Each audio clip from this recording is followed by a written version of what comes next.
الحمد لله وكفى وسلام على عباده الذين اصطفى أما بعد فأعوذ بالله من الشيطان الرجيم بسم الله الرحمن الرحيم قل إن كنتم تحبون الله فاتبعوني يحببكم الله ويغفر لكم ذنوبكم والله غفور رحيم صدق الله العظيم نفس کو آنچ پر اور وہ بھی عمر بھر رکھنا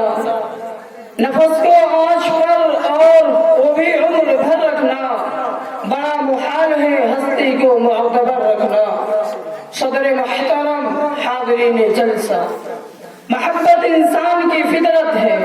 وہ اپنی ذات سے محبت رکھتا ہے اپنی چیزوں سے محبت کرتا ہے اپنے لوگوں سے محبت کرتا ہے محبت کبھی دینی رشتوں کی بنیاد پر ہوتی ہے کبھی خونی و خاندانی رشتوں کی بنیاد پر کبھی احسانات کی وجہ سے کبھی مفادات کے تحت کبھی عقیدت کے سبب وائروں کی جو ہمارا روحانی باپ ہو جس میں زندگی کا سلیقہ ملے روح کو بالندگی ملے دل و دماغ کی نشو و نما ہو ذہن کے دریچے کھلے عقل و فکر میں گہرائی اور گہرائی پیدا ہو سوچ کے ایک رخ اور ایک سمت ملے نگاہ کا اعتبار حاصل ہو اس عقیدت و محبت ہونی چاہیے اس کے دامان شرکت و رحمت کے لیے بلائے الفت و محبت پیش کرنا ہی چاہیے فرزندان ملت اسلامیہ ہمیں اپنے والدین اساتذہ اور بزرگوں سے محبت کیوں ہوتی ہے اسی لیے نا ان سے محبت رکھنے میں ہمارا فائدہ ہے وہ ہمارے محسن ہے ہم ان کے احسانات سے دبے ہوئے ہیں محسن کی احسان شناسی اور اس عقیدت و محبت انسانی فطرت کا تقاضا ہے محسن کے سامنے خود کو کمتر سمجھنا اس کی خوشامد کرنا اس کے اطاعت و فرما برداری کرنا اس کے آگے بازی و محبت چھپا دینا اس عقیدت کا مظاہرہ کرنا خود سپردگی اور تسلیم اور اللہ انسان کی طبیعت اور مزاج میں داخل ہے فروغات جو منی میں حقیقی ہو جس کے اثرات و انعامات کا کوئی ٹھکانہ نہ ہو حساب و کتاب نہ ہو قدر و شمار نہ ہو جسے نہ کوئی گن سکے نہ بتا سکے جس کے احسانات سب پر ہو امیر و غریب کی تقسیم نہ ہو حاکم و محکوم کی تفریق نہ ہو شہری دیہاتی کے امتیاز نہ ہو عورت مرد جوان بوڑھے بچے جس کے بے قرار انعامات و احسانات سے فیض یاب ہو جس کے ابر کرم جھوپڑوں پر بھی برسے اور بلڈنگوں پر بھی جنگلوں پر بھی آبادیوں پر بھی شہرہ ویرانے اور شہر و آبادی جس کی نگاہ برابر ہو جو بے پایا عنایت اور بے انتہا لطف و کرم سے صبح شام دن و رات ہر لمحہ ہر لحظہ سب کو نواز رہا ہو بھوکوں کو کھانا کھلاتا ہو ننگوں کو کپڑا پہناتا ہو بیماروں کو شفا دیتا ہو بے قراروں کو قرار عنایت کرتا ہو مجبور و لاچاروں اور بے قصوں کی پناہ گاہ ہو بے اسرار کو ملجا و مولا ہو غرض کہ کسی فرد کسی شخص کسی انسان کسی مخلوق کی کوئی ذات یا ذات کا کوئی حصہ جس کے آیا سے خالی نہ ہو اس سے ہمیں کتنی محبت ہونی چاہیے اس عقیدت کا کس قدر مظاہرہ کرنا چاہیے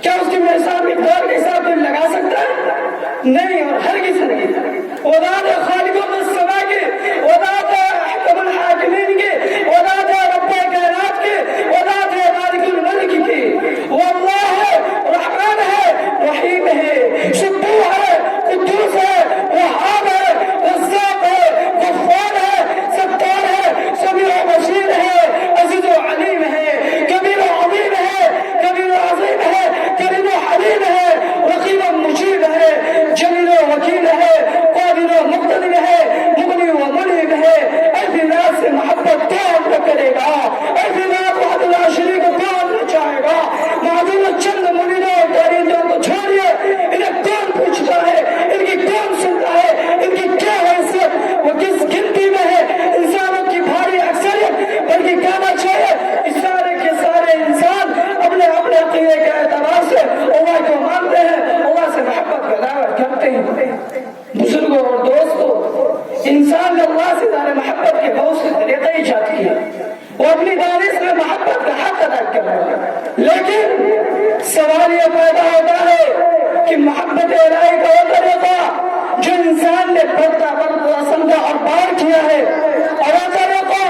جو خود انسانوں کے خالق و مالک نے بتایا اور سمجھایا ہے کیا دونوں برابر ہو سکتے ہیں کیا دونوں کی حیثیت دی جا سکتی ہے ہرگز نہیں انسان کا بنایا غلط اللہ کا بنایا صحیح انسان کا بتایا جھوٹ اللہ کا بتایا سچ انسان کا طریقہ باطل اللہ کا طریقہ حق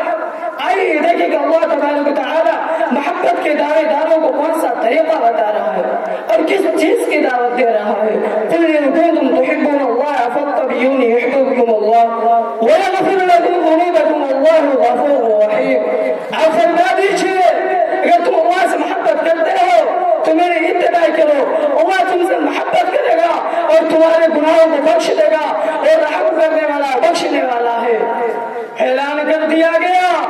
محبت الہی کے دعوے داروں اپنے طریقے کو چھوڑ دو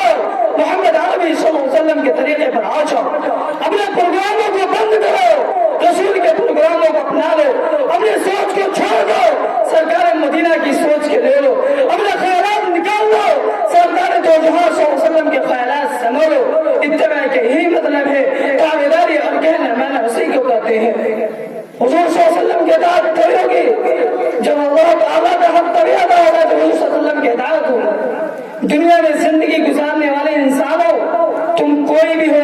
محمد عربی کی اتباع کرو مسلم ہے تو محمد عربی کی اتباع کرو قوم ہے تو محمد عربی کی اتباع کرو سپہ سالار